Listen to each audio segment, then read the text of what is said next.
Il faut arrêter d'enjoliver le mindset. Et calmons-nous. On sait plus ce qu'on ne veut pas plutôt que ce qu'on veut. Ce qu'on veut. Et là, je parle vraiment aux femmes. Je veux pas d'un gars toxique, je veux pas d'un gars qui fasse ça. C'est bien, mais ma chérie, qu'est-ce que tu veux? Ton cerveau, c'est une bibliothèque bien gardée. Le 10 janvier 90, si tu te retrouves dans cette situation où tu ressens ça aujourd'hui, c'est pas bon. Reste assis. N'allons pas. Ce dans quoi je me retrouve le plus, c'est la façon dont on l'exprime. Mais là, tu mets le doigt sur quelque chose. Tous ceux qui me connaissent vont être en train de se dire oui, c'est Roland.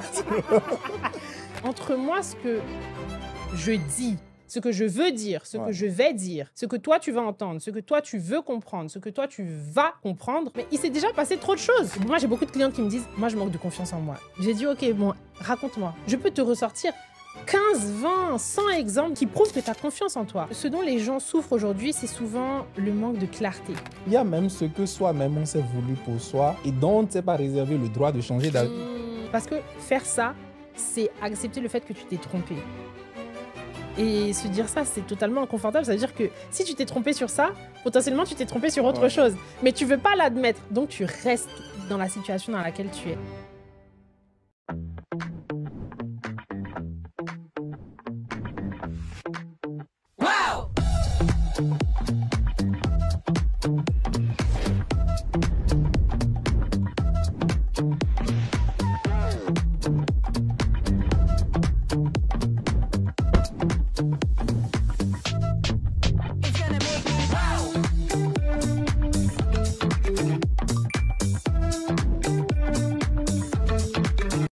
Juste avant de commencer, j'ai un petit cadeau pour toi. Je sais que prendre des notes pendant qu'on suit un podcast, c'est souvent galère. Il faut mettre pause, noter, revenir, faire pause. Bref. Et si on est au volant ou qu'on a les mains occupées à autre chose, c'est carrément impossible. Alors, je l'ai fait pour toi. J'ai tout condensé. Les concepts clés, les citations marquantes, les ressources, les liens, tout ce qu'il faut retenir de cet épisode dans un seul document. Tu peux y accéder gratuitement via le lien en description. Voilà, maintenant installe-toi et profite de l'épisode. Allez, wake up champ. Bonjour Kathleen. Bonjour. Comment tu vas? Ça va, merci et toi? Toute radieuse. Merci infiniment. Une des choses que j'ai vues énormément sur tes réseaux sociaux, c'est que tu es une boule d'énergie. D'où ça te vient ça? C'est un peu mon parcours. Ouais. Et vraiment sans tergiverser ou être dans le storytelling ou quoi, ok, c'est vraiment la vie qui m'a bien giflé et qui m'a juste dit à un moment donné qu'il fallait vraiment vivre à 100% et vivre soi. Mais moi, je l'ai découvert un peu comme tout le monde, mais je l'ai découvert de la manière dure à travers la maladie. Ouais. Et c'est ça, en fait, qui m'a fait prendre conscience au fur et à mesure que, bon, on y va, tu vois. Et c'est vraiment une partie de moi qui sommeillait depuis très longtemps, qui n'osait vraiment pas s'exprimer en public, à mon travail ou quoi au caisse, et qui a ressenti l'urgence et le besoin vraiment de s'exprimer. De lâcher. Ouais, vraiment. Mais tu vois, c'est pas pour autant, ça a été vraiment un point très... Ça a été un vrai point dur chez moi, parce que pendant très longtemps, j'ai eu cette croyance que ma personnalité était too much pour ce monde, pour les environnements dans lesquels j'évoluais. Donc, ça a été vraiment un combat personnel très compliqué à gérer, jusqu'au moment où je me suis dit, mais c'est ça, soyons. C'est ça. Mais ouais, donc beaucoup d'énergie parce que justement, de l'autre côté, il y a eu pas mal de souffrances. Ouais. Avant d'entrer dans le vif du sujet, j'ai une question à te poser. C'est un peu une question rituelle ici. Ok. Je voudrais que tu t'imagines, toi, autour de 18 ans, qui s'apprête à rentrer, on va dire, dans la vie d'adulte, sans savoir spécialement ce qui t'attendait. Ouais. Si, avec le vécu que tu as aujourd'hui, tu t'avais toi devant toi et que tu devais te donner un conseil, qu'est-ce que tu te dirais à toi-même? Alors bon, déjà, merci de me recevoir. Et pour moi, c'est vraiment toujours un plaisir d'être dans le partage et surtout de pouvoir vulgariser en fait ce que moi je sais, parce que je considère que c'est comme ça que le monde fonctionne. Donc vraiment, merci à toi de me recevoir. Et un conseil pour la moi de 18 ans. Alors 18 ans, c'est vraiment la période charnière, c'est pas vraiment mes 18 ans, ça s'est vraiment manifesté un peu plus tard. Un peu plus tard. Mais tu vois, j'ai même hésité à te répondre comme ça. Mais si par exemple, je prends vraiment le moment où par exemple, j'en parle un peu. Donc, je devais finir mes études supérieures. Oui. Moi, j'ai fait de l'alternance pendant 5 à 6 ans, tu vois, entrecoupé. Donc, j'ai vraiment sué. Vraiment, j'ai bossé. Et au moment où je dois finir mes études et où, justement, le monde doit s'ouvrir à moi, je dois avoir un CDI, je dois avoir un salaire, je peux penser projet avec mon conjoint. Oui. C'est à ce moment-là où, en fait, on me diagnostique une maladie très rare. Le truc qui touche une personne sur 20 000, 30 000, en plus qui se diagnostique, genre sur les 30, 40, 45 ans. Et moi, j'avais quoi, 23 ans, je crois. Ouais. Tu vois? Tu vas te demander pourquoi moi. Donc, vraiment, si j'avais un message, ce serait plus à cette fille-là, en lui disant, ne cherche pas à comprendre pourquoi, juste avance. Parce que souvent, chercher la réponse au pourquoi est beaucoup, beaucoup trop bloquante. Okay. Et je lui dirais, ne cherche pas à comprendre pourquoi, juste avance.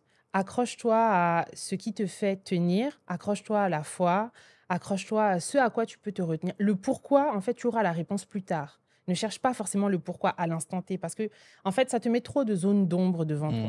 Moi, j'ai envie de te demander un pourquoi. Tu dis qu'il faut pas chercher le pourquoi, mais j'ai envie de te demander un pourquoi. Vu que le sujet de notre discussion, c'est cela. Moi, j'ai le sentiment que chaque fois qu'on a envie de faire quelque chose, chaque fois qu'on a envie, je n'aime pas l'expression sortie de sa zone de confort, je préfère dire étendre sa zone de confort. Chaque fois qu'on a envie de faire ça, on se voit un peu bloqué, tiré vers l'arrière. Pourquoi est-ce que ça arrive selon toi? Souvent, c'est ce truc, genre, sortir de sa zone de confort ou étendre sa zone de confort, effectivement, les mots sont importants. Pour chacun. Ouais. Sortir de sa zone de confort ou étendre sa zone de confort, ça veut dire aller au-delà de ce qu'on connaît. Oui. Et ce qu'on connaît, c'est ce qui est confortable. Tu vois, parce que tu as une routine, tu sais quoi faire, tu sais comment réagir à n'importe quelle situation, à n'importe quelle circonstance. Bon, même si parfois il y a des choses qui peuvent te dépasser, mais tu sais quoi faire. En dehors de ta zone là de routine, c'est l'inconnu. Oui. Et même si parfois, tu vas te sentir galvanisé, tu vas te sentir motivé par ce nouveau truc que tu as envie de faire ou ce nouveau projet que tu as envie de monter, mais ça peut être vraiment tout et n'importe quoi. Acheter un premier bien, avoir un enfant, monter une entreprise, changer de carrière, avoir un nouveau poste. C'est toutes les situations de la vie en fait qui rentrent dans cette case-là. Oui. En fait, tu as toujours une zone de toi qui, de manière un peu irrationnelle, va te dire, Joe, là-bas, là, on ne connaît pas. On ne connaît pas. On ne sait pas ce qui peut se passer. Il peut se passer ça. Qu'est-ce que tu fais dans ces situations-là? Tu vois? Et ça arrive vraiment à tout le monde. Ça peut t'arriver en tant qu'individu dans ta vie personnelle, comme en tant qu'entrepreneur dans ta vie d'entreprise, tu vois? Et c'est ce pourquoi... Et il y a une fois, j'écoutais un podcast et il y a un gars qui disait qui s'était associé avec quelqu'un. Et ce gars-là, il était drivé par la peur, tu vois? Donc, il a assis son associé, il a dit, bon, si tu as peur, écrivons toutes tes peurs. Et en face, on va trouver des solutions. Tu vois. Donc, c'est ce qu'ils ont fait. Ouais. Ils ont écrit tous les scénarios que le gars avait, dans lesquels il avait peur de se retrouver avec ce nouveau business. Et ils ont mis des solutions en face. Ils ont fait le point, je crois, 5 ou 10 ans après. Et je crois que sur toutes les situations qu'ils avaient listées, il y en avait eu peut-être que 2 ou 3 dans lesquelles ils s'étaient retrouvés. Mais lui, de manière rationnelle, ça l'a rassuré juste de lister tout ça. Moi, c'est vraiment un point qui me titille en 2025, dans notre ère actuelle, c'est que, en fait, tout le monde est à la recherche de la performance optimale. Oui. On est d'accord. Et pour faire ça, tout le monde pense et tout le monde se comporte de cette manière-là. Tout le monde fait fi de ses émotions. L'auto-sabotage ou le sabotage, c'est un trop-plein de peur qui ne fait que parler trop fort et qui te dit, écoute, là, il faut que tu sois à mon écoute pour que, quand tu puisses découvrir vraiment ce que je suis en train de te dire, tu puisses me rassurer. D'une certaine manière, il y a toujours un besoin caché. OK. Mais les gens ont tellement envie d'être dans la performance et dans la surperformance, en fait, que pour eux, c'est avancer comme ça. Or que parfois, pour pouvoir avancer comme ça, il faut pouvoir aussi s'arrêter, analyser en fonction de soi-même, en fonction de son écosystème, pour pouvoir mieux repartir. C'est en fait, à un moment, on se met en mode pilote automatique. Oui, mais de toute façon, de manière générale dans la vie, on avance en pilote automatique. Mais on craint quoi en faisant ça? C'est quoi? En fait, si tu veux, de manière dans la vie de tous les jours, donc tu as plusieurs zones. Tu vas avoir le conscient, tu peux même encore prédécouper, tu vas avoir le préconscient, le subconscient. Mais si on reste vraiment de manière globale, conscient, inconscient. Le conscient, c'est ce que tu fais, bon, de manière consciemment, OK? Mais ton conscient, il ne peut pas traiter plus de 6, 7, 8 informations simultanées. Imagine quand tu conduis une voiture, OK? Tu vois bien que tu as pris l'habitude de savoir comment passer les vitesses. Tu sais qu'il ne faut pas appuyer sur l'embrayage, qu'il faut appuyer sur l'embrayage, pardon, pour passer la vitesse. Tu sais que pour freiner, il faut doser. Et tout ça, c'est des choses que tu fais de manière automatique. Donc ça, c'est des informations qui sont passées même du côté inconscient. Tu le fais en mode pilote automatique. Quand tu conduis, ce que tu vas faire de manière consciente, c'est quoi? Regarder devant toi, regarder un peu tes rétroviseurs pour voir si le gars derrière n'est pas en train de te tanner ou quoi. Okay. Ça, c'est ce que tu vas faire de manière consciente. Tu vois? Dans la vie de tous les jours, en fait, il y a des choses que tu vas faire de manière consciente et il y a des choses que tu vas faire de manière totalement inconsciente. Sauf que le truc, c'est que la part inconsciente, elle fonctionne en mode pilote automatique, allez, entre 70 et 90%. Donc, tu comprends qu'en fait, ce sont des choses que tu ne maîtrises même plus. C'est comme si tu avais une bibliothèque qui archive toutes les choses. Ah, s'il y a cette situation, je dois faire ça. S'il y a cette situation, je dois faire ça. Donc, ce n'est même pas des choses que tu contrôles à proprement parler, tu vois. Et dans cette partie inconsciente, tu y mets, c'est tout. C'est comme ton garage. Il y a tout dedans. Il y a comment est-ce que tu vas t'exprimer, comment est-ce que tu vas réagir à une situation, comment est-ce que tu vas réagir quand tu vas avoir peur, quand quelqu'un va mal te parler, quand quelqu'un va parler un peu trop fort, quand tu vas pas te sentir à ta place, quand tu vas... En fait, il y a tout dedans. C'est une bibliothèque géante, vivante, mais que tu ne contrôles pas ou plus. Qu'est-ce qu'on fait, quand on en arrive là? Alors, il y a aussi ce truc-là de dire, c'est qu'il y a des gens qui pensent savoir où ils veulent aller, mais il y a surtout beaucoup de gens qui savent ce qu'ils ne veulent pas. Et ça, c'est très différent. Savoir ce qu'on veut de ce qu'on ne veut pas, c'est très, très différent. Et ça change toute la manière d'avancer dans sa vie. OK. Ça, c'est un point hyper important. Comment est-ce qu'on fait pour pouvoir justement un peu laisser de côté la manière inconsciente, pilote automatique? Ben, justement, en fait, on ne la met pas de côté. On la conscientise. Ouais, il faut. La première partie, c'est effectivement conscientiser. C'est savoir mettre des mots sur ces mots MAUX. Et savoir mettre des mots sur les situations dans lesquelles tu es. La partie conscientisation est très importante. La deuxième chose, c'est qu'il faut aller creuser, tu vois. Et les gens n'aiment pas aller creuser. Ce que je te disais tout à l'heure, les gens sont OK pour pouvoir être hyper performants dans leur vie professionnelle, surtout aujourd'hui, dans leur vie personnelle, peu importe. Mais ils ne sont pas in pour pouvoir aller creuser les cadavres là ou aller ouvrir la valise de croyances. Alors, on parle beaucoup de croyances limitantes et autres, mais ils ne sont pas OP pour aller chercher ce qui se passe en back-office, alors que c'est ce qui est en back-office qui te drive au jour le jour, tu vois. Mais c'est de l'inconfort. Mais c'est de l'inconfort. Mais le secret réside dans le fait de trouver du confort dans l'inconfort. Ça ne veut pas dire que tout va être confortable. Ça ne veut pas dire que quand tu vas aller ouvrir la valise ou bien la bibliothèque ou bien chercher tes cadavres derrière, ça ne va pas être confortable. Mais il faut savoir, en fait, juste trouver du confort dans l'inconfort. C'est-à-dire, tu dois trouver... En fait, ton cerveau, c'est comme des autoroutes. D'accord? Ou c'est comme la route de chez toi. Parfois, il y a des routes qui sont bitumées. Et ça, c'est ce que tu connais, c'est ta zone de confort. Et il y a des zones qui ne sont pas encore bitumées. Ce qui se cache derrière les zones non bitumées, c'est ce qui est le plus intéressant. Parce que c'est ce qui va te faire grandir, c'est ce qui va te faire évoluer.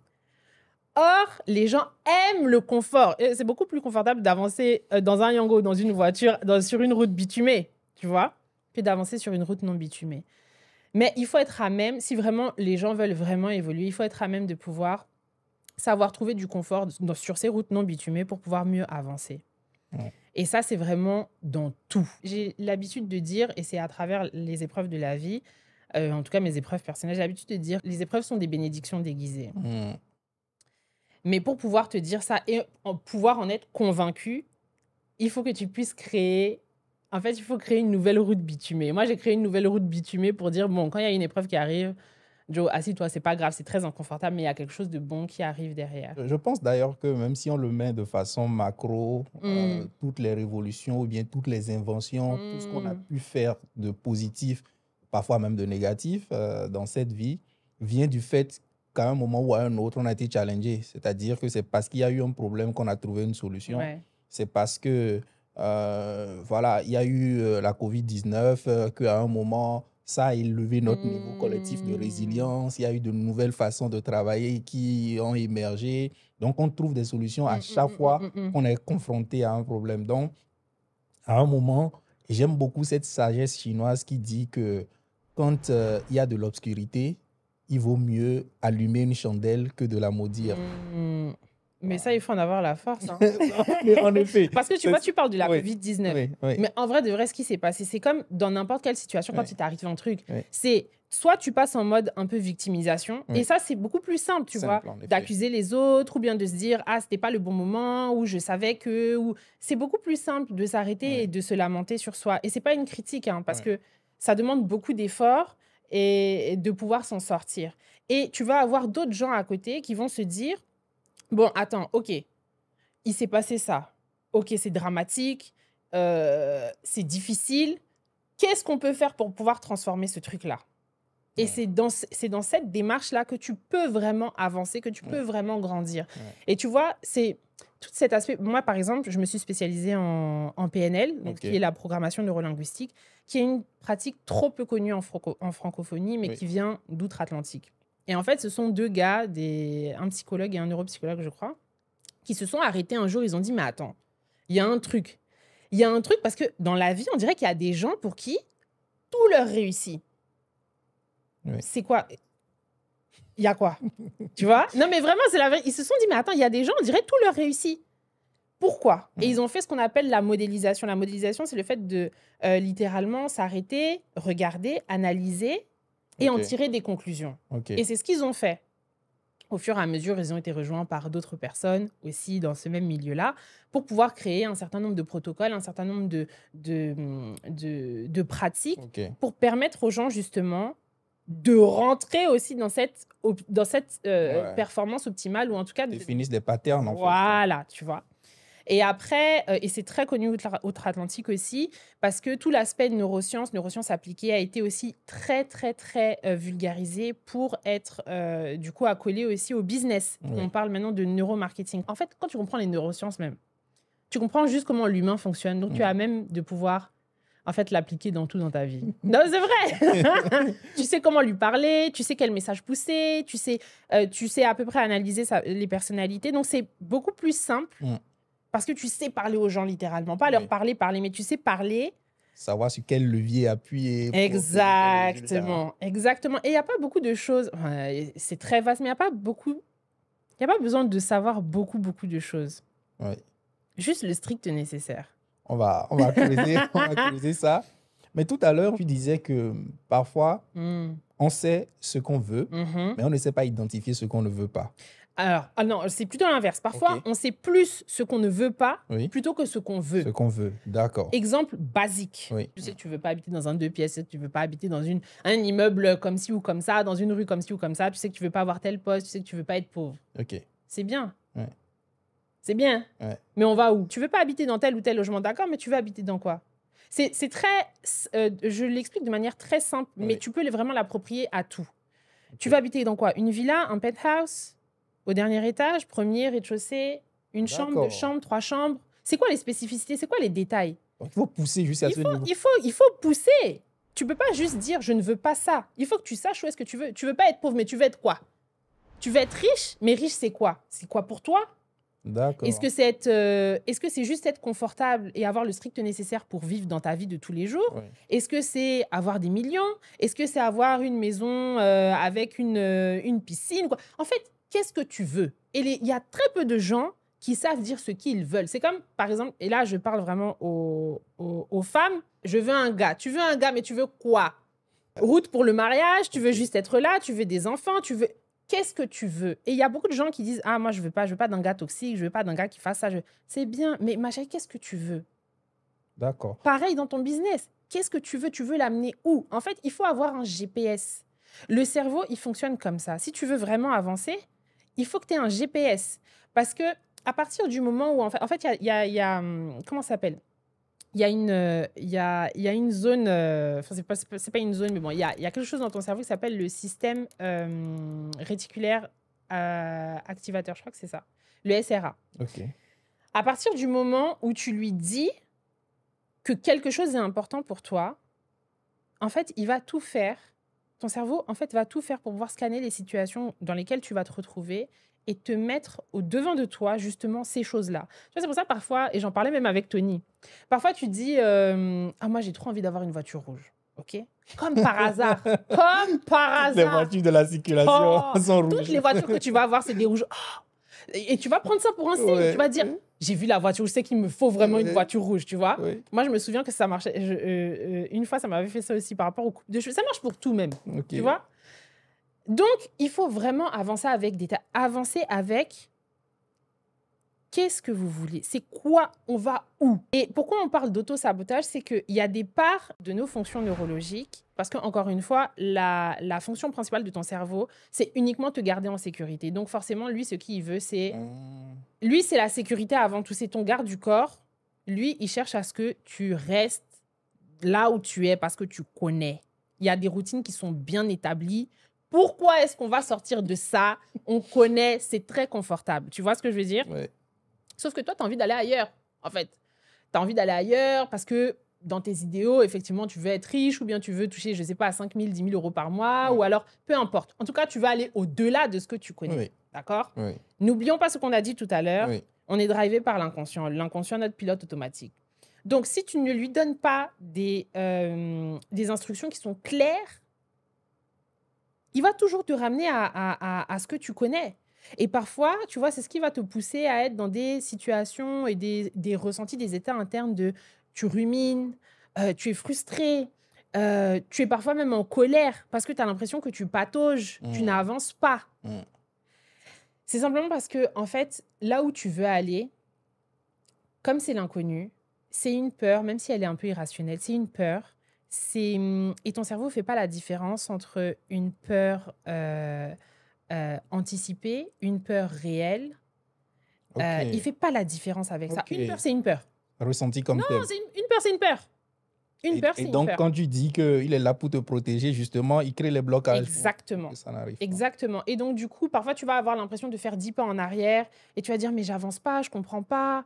J'ai vraiment envie. Oui, mais c'est ton inconscient qui avance. Pilote automatique, c'est lui qui avance. Donc, il faut que tu puisses être à même de créer justement des nouvelles routes bitumées, comme on parlait tout à l'heure. C'est ce qu'on appelle des nouvelles connexions neuronales.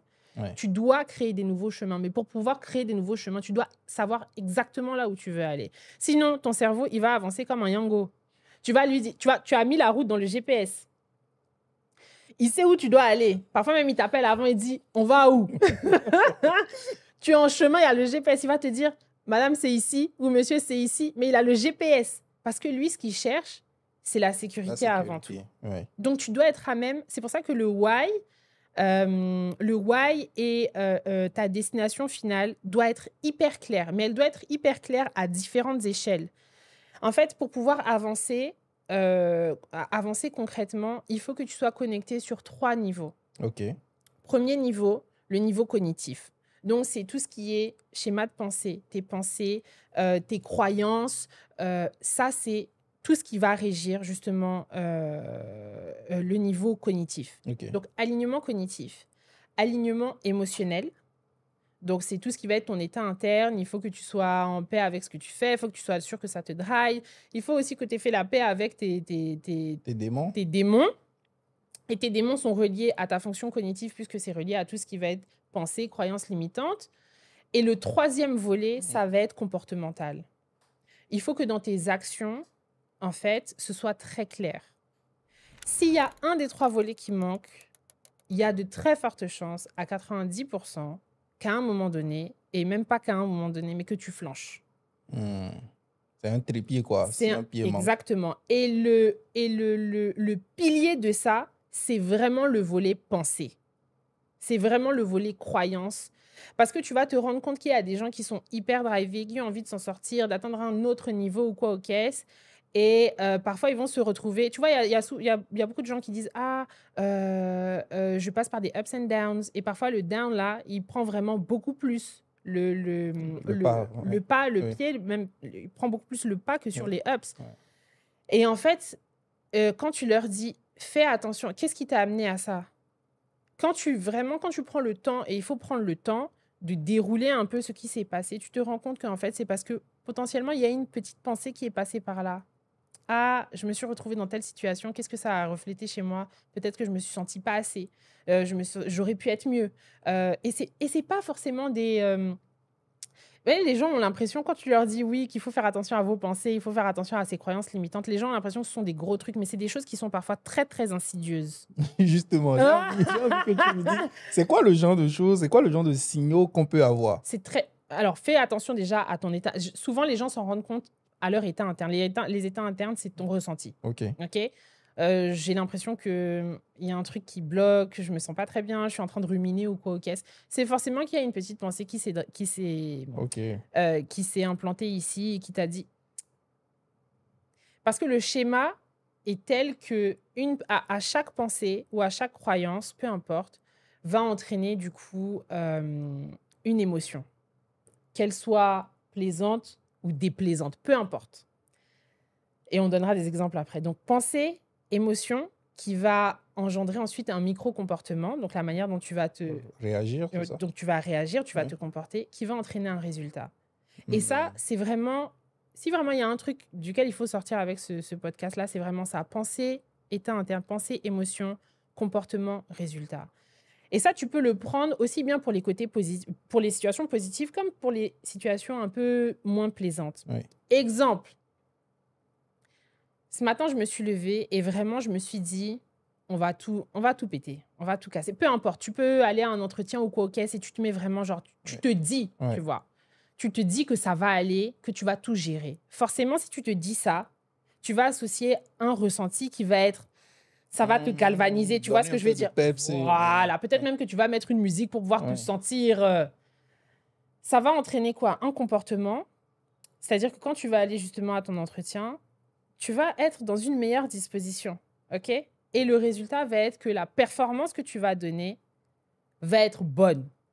Il y a de très fortes chances qu'elle soit bonne, sauf si, bon, la personne en face de toi t'a posé une question un peu... Mais si de base, toi-même, tu n'es pas au niveau. Exactement. Ouais. Donc ça, c'est le bon scénario. Le moins bon scénario, tu peux... justement, reprenons l'entretien. Tu t'es mis dans une bonne disposition. Et puis là, à une situation, la personne te pose une question et là, ça te déstabilise. Ah! Pensée insidieuse. Purée, je ne sais pas répondre à ça. Si je ne sais pas répondre à ça, le raccourci, en fait, dans ton cerveau, c'est... Si je ne sais pas répondre à ça, c'est quoi? Je ne suis pas assez. Je ne suis pas assez bonne pour ce poste. Peut-être même que je suis nulle. Tu vois, le raccourci, il est très rapide. Hein. Ton cerveau, là, il a des raccourcis pour tout. Donc, ce petit raccourci-là que ça t'a fait prendre, juste parce que tu n'as pas su répondre à une réponse ou parce que à une question, pardon, parce que la question t'a déstabilisé, le raccourci final, c'est « je suis nulle ». Mais c'est grave. C'est grave. Donc, tu t'es dit ça. Ça, c'est ta pensée négative. Ton ressenti, c'est quoi? Tu es mal à l'aise. Forcément, tu es mal à l'aise. Donc, tu vas dire quoi? Tu vas commencer à... Même dans ta posture, tu vas commencer à être moins affirmé, tu vois. Donc, tu vas te ressentir un peu mal. Et forcément, donc, dans ton comportement, ça va se faire ressentir. Tu vas te sentir un peu abaissé. Tu vas commencer peut-être à bégayer. Tu vas commencer à fuir la personne du regard. Et le résultat est quoi? Le résultat est à la hauteur de ce qui s'est passé juste avant, tu vois. Et c'est pas gentil à dire, mais c'est un scénario que ton cerveau a voulu. Parce que lui, sa plus forte croyance, c'est que si tu sais pas faire ça, c'est que tu es nul. Et quand tu es nul, le résultat, c'est ça. Et il sait exactement comment réagir dans cette situation-là, tu vois. Il a déjà sa boucle. Et c'est beaucoup plus facile pour lui de t'amener dans cette boucle-là que de t'amener dans un truc où il faut se faire violence et se dire « Bon, t'as pas su répondre, c'est pas grave. On y va. Qu'est-ce qu'on peut faire ?» Et il y a plein d'autres portes, il y a plein d'autres choses que tu peux faire dans ces situations-là. Mais ça lui demande beaucoup trop d'efforts d'aller chercher toutes ces hypothèses-là, toutes ces nouvelles situations. Donc, lui, ce qu'il préfère faire, c'est juste retourner à la maison et dire, bon, quand tu dis que tu es nul, là, la seule chose que tu sais faire, c'est laisser tomber. Donc, on laisse tomber. Est-ce qu'il y a des croyances ou des blessures antérieures qui font qu'à un moment, on se retrouve sur cette route-là? En fait, la majorité, c'est des choses du passé. La majorité, même, c'est des choses qui sont liées à l'enfance. qui viennent petit à petit encore plus se développer au fur et à mesure des expériences que tu vas avoir dans la vie, personnelle, professionnelle, sentimentale, peu importe. Mais rappelle-toi toujours que ton cerveau, c'est une bibliothèque bien gardée. À chaque situation, il a tout emmagasiné. Le 10 janvier 90, il s'est passé ça, tu as ressenti ça. Si c'est passé ça et que tu t'es retrouvé comme ça, c'est que cette situation-là, elle n'est pas bonne. Ça se passe même dans des millièmes de secondes que même nous, on ne peut pas maîtriser. Mais juste, son raccourci, c'est dire, ah, le 10 janvier 90, on a ressenti ça aussi. Les gars, asseyons-nous. si tu te retrouves dans cette situation où tu ressens ça aujourd'hui, c'est pas bon. Reste assis. N'allons pas. Alors que même, on peut avoir l'illusion d'être dans la même situation alors que le contexte n'est pas le même. Totalement. C'est juste une histoire de ressenti. Ouais. T'as ressenti ça déjà? Tu as vu là où ça t'a mené? C'était bien ou pas? C'était pas bien. Assis-toi. Assis-toi. Et c'est pour ça que je dis, ton cerveau, il ne cherche que ta sécurité. C'est vraiment ton garde du corps. Tu vois? Et il ne cherche pas forcément à ce que tu sois... alors, j'aime pas trop dire ça, mais bon, comme ça, au moins, on comprend. Il ne cherche pas forcément à ce que tu sois heureux, entre guillemets. Il cherche juste à ce que tu sois confortable. Il y a une grande nuance. Ouais, même si, forcément, là où tu es là, tu n'avances pas. Mais c'est confortable pour lui parce qu'il connaît toutes les options. Il sait comment réagir, il sait quoi faire. C'est tout. Ouais. Est-ce que toi, personnellement, il t'est déjà arrivé à un moment, tu t'es dit, attention, là, je suis en train de m'auto-saboter. Ouais, totalement. Et tu sais, ça arrive tout le temps. Et ça arrive tout le temps. Ah oui, même aujourd'hui? Mais oui. Même avec tout ce que tu sais. Oui, ça arrive tout le temps. Mais la différence entre une personne qui va pouvoir avancer et qui va rester à ruminer, c'est juste une personne qui a compris comment est-ce que ça fonctionne. OK. Et comment est-ce que ça fonctionne, qui va reconnaître les signaux et qui va être à même de pouvoir se poser pour se dire, OK, les gars, on fait quoi? Et souvent, les gars, bon, c'est toi et toi-même. Hein. Mais OK, les gars, là, qu'est-ce qu'on fait, tu vois? Des situations où tu vas t'auto-saboter, oui, tu vas en rencontrer. Tu vas en rencontrer même pratiquement tout le temps. En fait, à chaque fois que j'ai voulu avancer d'un niveau, monter d'un niveau, à chaque fois, je me posais 20 milliards de questions. En plus, moi, je suis une personne qui est dans l'hyper-perfection. Donc, forcément, je vais aller chercher dans les micro-détails, me noyer dedans. Et puis, parfois, même ne pas me relever de ça. Il va me falloir un cas de conscience pour pouvoir me dire, mais attends, j'ai pris trop de hauteur. Il faut que je reprenne de la hauteur parce que je me suis trop enfoncée. Ouais. Mais ça arrive très fréquemment. Et tu vois, c'est aussi ça que j'ai envie de dire aux gens, c'est de dire qu'il faut arrêter d'enjoliver le mindset. Tu vois? Parce qu'aujourd'hui, on parle beaucoup de mindset. Oui, il faut avoir un mindset béton, il faut ça. Et calmons-nous, d'accord? Calmons-nous, asseyons-nous, posons-nous. Il est normal de ressentir des choses. Il est normal de se sentir pas bien. Il est normal de se sentir frustré. Il est normal de... C'est normal. Okay. C'est normal. L'idée reçue aujourd'hui, c'est de se dire il faut avoir un mindset en béton. Et quand tu as un mindset en béton, tu peux tout déchirer, tu peux avancer sans même douter. En fait, ce que les gens ne voient pas et ce que les gens ne comprennent peut-être pas parce qu'on ne leur a peut-être pas assez bien dit, bien fort, c'est que toutes les émotions ont besoin d'être là. En fait, ce qui n'est pas bon, ce sont les extrêmes. Tu vois? Les extrêmes, là, c'est dangereux. Là, c'est... OK. Ah, là, c'est dans l'équilibre que... Mais c'est dans l'équilibre que tu peux avancer et surperformer.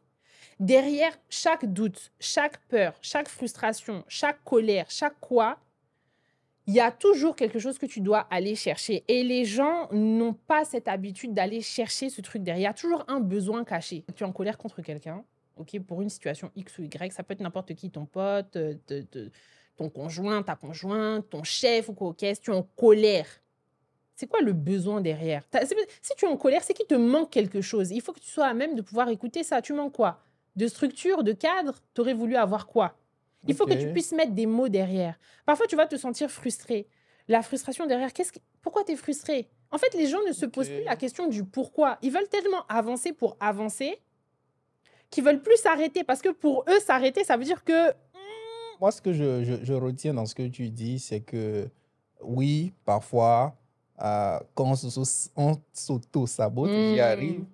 c'est une forme sophistiquée de se dire je me protège, quoi. Ouais, totalement. Et j'aime aussi je vais simplifier ça à ce niveau.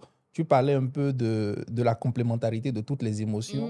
Moi, je vois une dualité permanente entre le mental et l'émotion. Qu'on refute parfois, on dit il faut pas être trop émotionnel. Il faut pas être émotionnel, on dit, mais ce que toi tu dis, il faut pas être trop émotionnel. Comme il faut pas être trop dans le mindset non plus. Alors, en fait, le truc, c'est quoi? C'est que pour pouvoir être dans l'un, il faut pouvoir accepter l'autre. Et il faut être à même de pouvoir accueillir l'autre. Tu vois? Et les notions de trop, attention, c'est à l'échelle de chacun. Parce que, tu vois, par exemple, moi, j'ai une très, très bonne amie. Elle est hyper émotive, tu vois?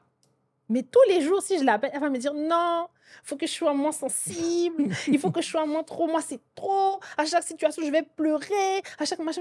Tous les jours je lui dis Mago, tant que tu vas toujours dire c'est trop, c'est machin, en fait tu vas jamais pouvoir avancer parce que pour toi, ça c'est un truc dont tu dois te débarrasser. Or que ça c'est ton meilleur allié. C'est juste que toi tu l'as pris comme ton meilleur ennemi. Mais comment est-ce qu'on Mais tu ne veux pas t'asseoir avec ton émotivité pour pouvoir, vous deux, discuter et cadrer la chose. Il faut pouvoir être à même de pouvoir s'asseoir avec soi-même et se dire, OK, bon, dans telle situation, moi, je suis quelqu'un d'hyper émotive. OK, ça se traduit comment?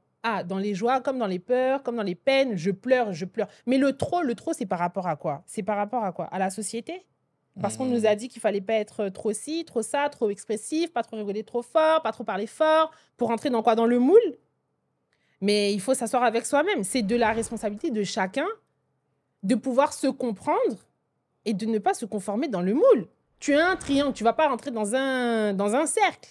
Tu es un cercle, tu ne rentres pas dans un carré. Tu vois ce que je veux dire? Mais en fait, on a tendance dans la société à toujours tellement vouloir normer les choses et à les étiqueter que les gens, en fait, ne se sentent pas bien avec eux-mêmes et ils ont envie de rentrer dans un moule à tout prix.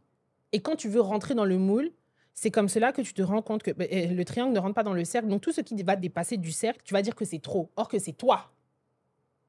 Et ce toi-là, tu vois, moi, quand elle me dit « je suis trop émotive », je dis « mais Mago, t'es pas trop émotive. Si t'es quelqu'un de trop émotif, pour toi-même, tu n'es pas trop émotif. Pour le monde, peut-être que tu seras trop émotif. Mais n'oublie pas que ça, si t'en fais ta meilleure alliée, c'est ce qui va te rendre beaucoup plus à l'écoute de tes clientes, de tes prospects. Si tu sais bien le manier, c'est même ça même qui va driver ton business. Et c'est ce pourquoi même les gens vont venir te voir. Tu vois? Ce que tu me dis me fait me demander si, en vrai, on ne confond pas se développer et se renier. Très certainement. Mais tu sais, depuis la nuit des temps, le besoin premier de l'être humain, c'est le sentiment d'appartenance. Et pour se sentir appartenir à un groupe, forcément, il faut trouver des similarités. S'adapter. Voilà. Accepter les codes. Voilà, exactement. Et c'est dans ça que les gens se perdent. Et c'est dans ça qu'ils perdent vraiment l'essence de leur personnalité. Il y a un deuxième point aussi qui fait que les gens ont du mal à avancer, mais de manière avancée, c'est qu'ils ne connaissent pas véritablement leurs valeurs, leur système de valeurs. On a tous un système de valeurs. Dès que tu les découvres, tu as même de pouvoir avancer dans ta vie de manière beaucoup plus simple. D'accord. Que si tu ne les découvres pas. Moi, je sais que, par exemple, parfois, il y avait des situations, avant que je mette le doigt sur mes valeurs, il y a des situations, mais qui me mettaient hors de moi. Jusqu'à ce que je comprenne qu'en fait, j'avais une très grosse valeur qui était la fiabilité. Donc, à chaque fois que j'étais dans une situation avec quelqu'un qui était un peu bancal ou qui ne faisait pas ce qu'il disait, en fait, ça me mettait vraiment hors de moi. Et des fois, même les gens me disaient, mais Kathleen, attends. Je disais, mais non, c'est pas normal. Et quand j'ai compris que j'avais une très grosse valeur fiabilité, je me suis dit, OK, je comprends. Donc, ça veut dire que moi, pour être au top de ma performance, il faut que je coche cette case. Tu vois? C'est important pour moi que les choses soient structurées. Donc, je fais les choses de manière structurée parce que je sais que si je les fais de manière structurée et que je fais en sorte de répondre à mes valeurs, mon cerveau va glisser. Tu vois? Il va dire, OK, c'est confortable ici. Oui.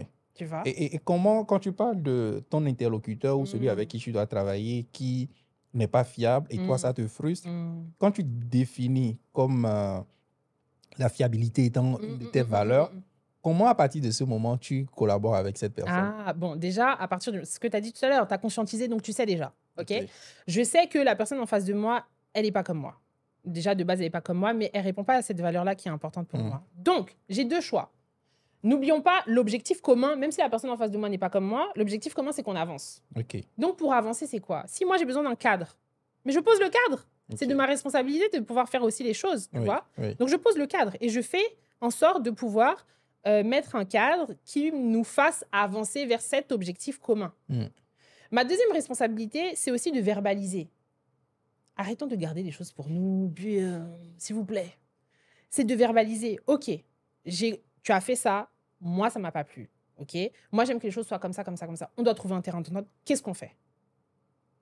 Assez on va causer, on va trouver un terrain d'entente. Tu veux avancer? Je veux avancer? Trouver un terrain d'entente. C'est de notre responsabilité, à tous les deux, de trouver un terrain d'entente pour pouvoir avancer. OK? Et à l'avenir, c'est à moi aussi de dire à la personne, à l'avenir, si on est amené encore à collaborer, j'aimerais que ça se passe comme ça, comme ça, comme ça. J'ai donné mes attentes, la personne a donné ses attentes. On est des adultes, on va pouvoir trouver un terrain commun. Tu vois? Donc, ce que tu dis, et moi, je me retrouve tellement dedans, ce que tu dis, en vrai, c'est... Et ça nous arrive dans tout type de relation, hein, qu'elle soit professionnelle, qu'elle soit amoureuse, peu importe. Surtout amoureuse, hein? Voilà, on ne verbalise pas, on ne dit pas exactement ce qu'on attend. Oui. Et moi, ce dans quoi je me retrouve le plus, de façon générale, hein, quand quelqu'un... je ne suis pas à l'aise avec ce que la personne a fait, c'est... Derrière, c'est la façon dont on l'exprime. Mais là, tu mets le doigt sur quelque chose. Là. Attendez, tous ceux qui me connaissent vont être en train de se dire oui, c'est Roland. Non, mais parce que tu sais, la base des bases, dans les règles de la communication. Alors, il y a plusieurs choses. Déjà, la base des bases, c'est que la forme est plus importante que le fond. La forme est plus importante que le fond. Les gens ne vont pas se souvenir de ce que tu vas dire. En vrai, on ne va même pas se souvenir mot pour mot. On va se souvenir de 1 ou 2 trucs de ce que tu as dit. Par contre, la manière dont tu l'as dit, l'attitude, le ton, le rythme, ta posture, tout ça, c'est ce que les gens vont se souvenir à aller. Les pourcentages, c'est 7% de ton message et le reste, dans ton comportement, attitude, c'est tout le reste. Donc, on va se souvenir beaucoup plus de la forme plutôt que le fond. Et c'est pour cela que les gens qui savent communiquer sont les maîtres du monde. Et encore une fois, je le dirai, je reviendrai là-dessus après, mais le fond et la forme est beaucoup plus importante que le fond. Ensuite, la deuxième chose, c'est que entre moi, ce que je dis, ce que je veux dire, ce que je vais dire, ce que toi tu vas entendre, ce que toi tu veux comprendre, ce que toi tu vas comprendre, mais il s'est déjà passé trop de choses, tu vois. Donc, il y a beaucoup de pertes dedans. Donc, dans la manière de communiquer, et ça, je le dis surtout pour les sentimentales, là. L'aspect sentimental, surtout. Dans le professionnel, ça... Mais surtout, dans vos relations amoureuses, cherchez toujours à reformuler ce que la personne... Peu importe, vous avez quelqu'un en face de vous, cherchez à reformuler ce que la personne elle a à vous dire. Ce qu'elle vous a dit, reformulez pour être sûr que vous êtes sur le même niveau de message. Quand la personne en face de vous vous a donné un oui physiologique, ça peut être... En fait, vous devez en attendre un feedback. Ça peut être un oui physiologique, c'est-à-dire... Ou un Dès que vous avez le oui, continuez d'avancer. Mais si vous ne l'avez pas, ça ne sert à rien de parler pour parler. Parce que souvent, les gens vont rester accrochés qu'à un seul truc. C'est-à-dire que tu peux avoir dit plein de choses positives. Il y a un seul truc que la personne, ça ne lui a pas plu. Elle va rester accrochée à ça. Et elle va même pas t'écouter pour le reste. Elle va dire, oui, mais tu vois, quand tu as dit ça, machin, c'est là que les palabres commencent. Alors que si tu t'étais juste arrêté pour pouvoir reformuler ce que la personne a dit. Donc, ce que tu veux me dire, c'est que quand il s'est passé ça, toi, tu as ressenti ça. OK. C'est ça? Oui, c'est ça. OK. Bon, maintenant, on avance. Mais rappelez-vous toujours que dans la communication, qu'elle soit professionnelle, personnelle, peu importe, sentimentale, il y a toujours 1 milliard de filtres. Et en plus de ces filtres-là, vous allez avoir ce qu'on appelle l'empreinte émotionnelle. L'empreinte émotionnelle, c'est le rapport que j'ai avec toi. C'est-à-dire que, imaginons, je t'ai donné rendez-vous hier à 10h. Oui. Tu es arrivé en retard. Ça m'a énervé. OK. Ça veut dire que notre rapport, là, notre rapport, il n'est pas à 20 sur 20. Il a déjà baissé. Peut-être même si vraiment ça t'a... Peut-être il est à 15. OK? Et puis, hier, en fin de journée, il était prévu que vous fassiez quelque chose. La personne a annulé. On descend à combien? 12? 11? Donc, le lendemain, quand tu vas voir la personne, l'empreinte émotionnelle que tu vas avoir avec elle, elle n'est pas au même niveau qu'avec tous les autres. Donc, l'interaction que tu vas avoir avec les gens va être forcément biaisée par l'empreinte émotionnelle que tu as avec eux. Donc, tu repars jamais de 20 sur 20. Tu repars toujours de là où tu l'as laissé. Ça aussi, ça vient parasiter l'échange et la communication que tu vas avoir avec la personne. Tu as des exemples qui viennent en tête? Mais j'en ai tellement. Et c'est pour ça aussi que peut-être que les gens ne comprennent pas. À deux personnes différentes ou à la même personne, je peux dire quelque chose à midi et lui dire la même chose à midi une, et la personne aura deux réactions différentes. Parce que peut-être à midi, quelque chose d'autre s'est passé. Et peut-être même qu'elle, dans sa vie, quelque chose s'est passé. Donc, elle n'était pas forcément réceptive ou quoi, tu vois. Il y a notre part à nous et il y a la part de la personne, de ton interlocuteur en face. Donc, il y a ça qui vient biaiser aussi. Il y a donc entre ce que tu dis et ce que la personne entend, il y a l'empreinte émotionnelle que tu vas avoir avec la personne. Et en troisième lieu, il y a aussi tout ce qui est biais cognitif. Les biais cognitifs, en fait, ce sont des altérations de jugement. C'est comme des filtres. Ça vient altérer, en fait, la réalité. D'accord? Et il y en a plein. On en utilise. En fait, il y a au moins peut-être 300 biais cognitifs. Ah ouais. Donc, il y en a qui vont être plus importants chez certains que d'autres. Mais on fonctionne tous avec les biais cognitifs. Même les plus grosses marques fonctionnent avec les biais cognitifs. Et c'est ce pourquoi même ils font des millions et des milliards. Mais il faut en être conscient. Et parfois, tu vois, il va y avoir... parmi les biais les plus... ceux qui nous empêchent d'avancer, tu vas avoir le biais de confirmation. C'est-à-dire que tu crois à quelque chose dur comme fer. Et en fait, ton cerveau va aller chercher toutes les preuves qui vont valider et corroborer ce que tu crois. Tu vois? Donc, en fait, c'est déjà biaisé. C'est-à-dire qu'avec la personne dont on a parlé tout à l'heure, là, tu as 10 ou 11 sur 20. En fait, la moindre petite chose que la personne va dire ou faire, ça va venir alimenter ton biais de confirmation. Donc, c'est déjà gâté. Et ça, justement, je veux rebondir dessus pour me dire, moi, je me connais, j'essaie de travailler dessus et mon entourage sait que je suis quelqu'un d'impulsif. J'ai le sentiment que les gens cherchent ce biais de confirmation-là à la moindre chose, quoi qu'on me dise, quoi qu'on me fasse. On dit, tu es déjà fâché. Oui, tu es fâché. Parce que pour eux, rappelle-toi, le cerveau, il fonctionne qu'avec ce qu'il connaît. Donc, pour eux, le raccourci, le schéma neuronal, le chemin, c'est Roland impulsif. Donc, tout ce que tu vas faire, un petit truc, c'est tu commences à être fâché. Mais je ne suis pas fâché, en fait. Et c'est ça qui me fâche. En fait, c'est ça finalement qui me suis fâché. Mais je n'étais pas fâché. Biais de confirmation. Biais de confirmation, c'est un biais cognitif. C'est-à-dire qu'eux-mêmes, ils le font bien malgré eux. Oui. Mais c'est comme ça, c'est le raccourci qu'ils ont fait. On fonctionne tous avec des raccourcis. Eux, c'est leur raccourci.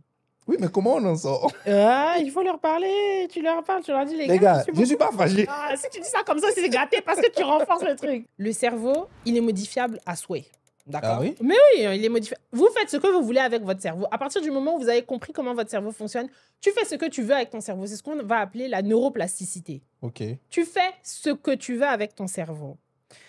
Donc, il y a ta partie à toi, donc de mieux réagir, de chercher d'autres alternatives et autres. Et il y a la partie de tes interlocuteurs à eux. Eux aussi, ils ont leur taf à faire, tu vois. Donc, il y a toi qui va leur dire que, mais vous savez, dans telle situation, effectivement, ça me met comme ci, comme ça, comme ça. Mais il y a eux aussi le chemin aussi qu'ils doivent faire face au monde et face à leur propre personne. Et ça, malheureusement, c'est pas quelque chose que tu diriges, que tu peux contrôler. Donc, ça leur appartient. Tu vois, arriver à un moment donné, pardon, la situation dans laquelle tu es, où les gens disent, tu vois, tu te fâches, c'est à toi aussi de laisser couler parce que tu sais que tu as fait ton travail. Maintenant, c'est eux aussi leur travail. OK. Tu parlais tout à l'heure, je vais essayer d'y arriver. Tu parlais de neuroplasticité. Ouais. OK. Comment est-ce qu'on y arrive? Tu t'attendais à la question quand même? Franchement, pas du tout. Ouais. Comment est-ce qu'on arrive à modifier son cerveau? Oui. Il y a autant de manières que d'êtres humains sur Terre. OK. Donc, il y a plein de méthodes, de petites méthodes, de micro-choses, de micro-habitudes que tu peux mettre en place pour pouvoir justement faire en sorte d'engranger le changement. Et encore une fois, on est dans une ère où les gens ne sont plus patients, donc ils n'ont plus envie d'essayer. Okay. Ça, c'est la première chose.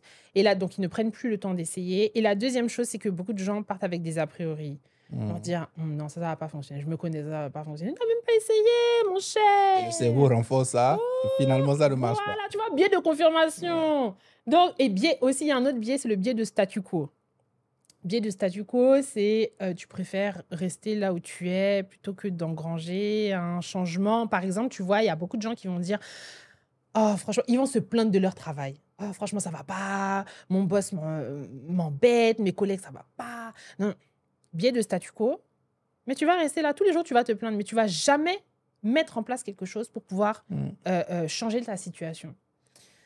Et donc, du coup, oui, ton cerveau, tu en fais exactement ce que tu veux.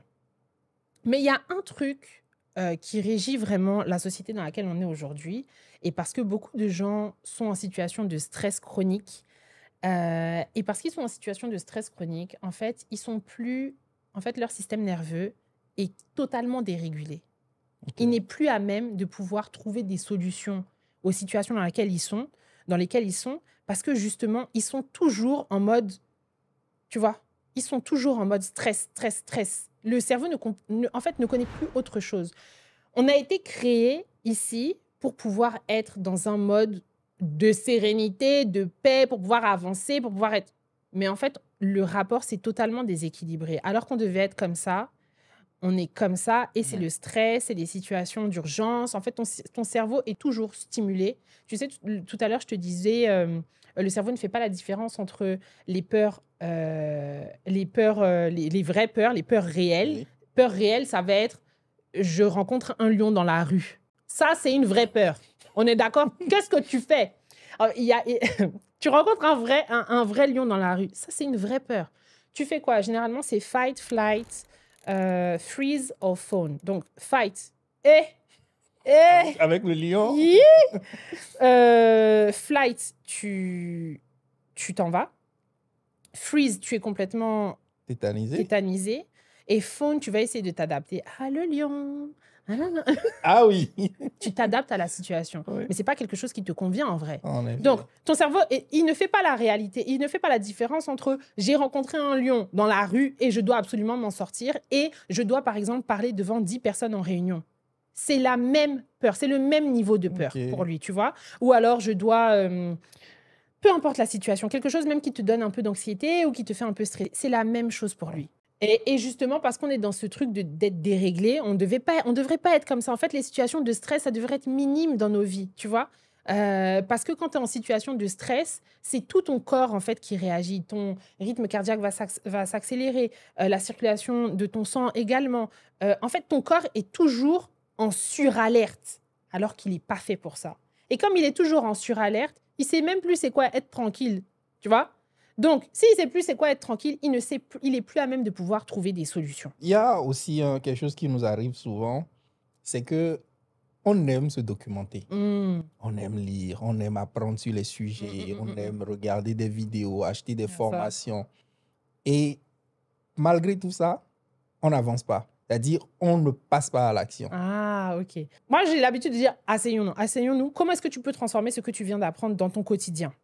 Ça, c'est la première chose. Parce que si tu prends pour prendre, bon, c'est bien. Mais il faut que tu puisses être à même de pouvoir transformer. Comment est-ce que je fais pour pouvoir l'implémenter dans ma vie de manière concrète? OK? Et c'est pour cela qu'il y a des gens qui commencent à faire ça. Dès qu'ils regardent une vidéo sur YouTube ou dès qu'ils lisent un livre ou quoi au caisse, ils notent dans un carnet une ou deux choses qu'ils peuvent en retenir. On n'a pas besoin de tout retenir, de tout ce qu'on lit ou de tout ce qu'on regarde ou quoi au caisse, mais ressortons-en quand même avec une chose. Et ça, c'est important. La deuxième chose, c'est qu'il faut arrêter de s'auto-flageller et de toujours regarder à demain. Parce que quand vous regardez trop à demain, vous oubliez le aujourd'hui et vous ne voyez pas les petits pas que vous faites au quotidien. Et c'est justement parce que vous n'arrivez pas à célébrer les petits pas au quotidien que vous êtes toujours dans ce ressenti un peu morose et de frustration, quoi au caisse, parce que vous voyez en fait le grand pas que vous n'avez pas encore fait. Oui. Or que tous les jours, vous faites des petits pas. Si véritablement, vous vous asseyez à la fin de la journée pour vous dire « Ok, qu'est-ce que j'ai réussi à faire ?» et à célébrer les micro-victoires, vous allez voir que vous allez avancer beaucoup plus vite. C'est pour cela qu'il y a beaucoup de gens qui sont, tu vois, les gens qui sont beaucoup dans la manifestation ou quoi, on parle beaucoup de gratitude et autres, mais c'est vraiment un truc qui est vraiment hyper important pour ton cerveau parce que célébrer, en fait, les micro-victoires, c'est envoyer à ton cerveau toutes les hormones, en fait, du bonheur ou quoi, c'est comme, en fait, tu as besoin biologiquement de les avoir au quotidien. C'est ce qui va te faire durer sur le temps. C'est bien d'avoir un goal, c'est bien d'avoir, de visualiser là où on veut aller. Et ça, c'est hyper important. Peu importe ce par quoi tu passes, visualisation, journaling, peu importe. Au plus tu vas mobiliser de sens, au mieux ce sera. Tu vois? Donc, si tu le fais par la visualisation, c'est bien. Si tu le fais par le journaling, c'est encore mieux. Si tu le fais par... si tu fais ce qu'on appelle un ancrage avec une musique qui est liée à ça, c'est encore mieux. Parce que justement, en fait, tu vas mobiliser certaines zones dans ton cerveau de sorte à ce que vraiment, en fait, tu vas lui dire c'est important. OK? Donc ça, c'est bien. Tu as parlé de visualisation, de journaling, d'ancrage. Comment est-ce qu'on les fait? Les ancrages, c'est un truc encore à part. On vit tous avec des ancrages. Les ancrages, c'est à une expérience ou à un stimulus externe, une réaction. C'est pour cela que, par exemple, tu as une musique préférée. Est-ce que tu as une musique genre que tu aimes vraiment beaucoup? Oui.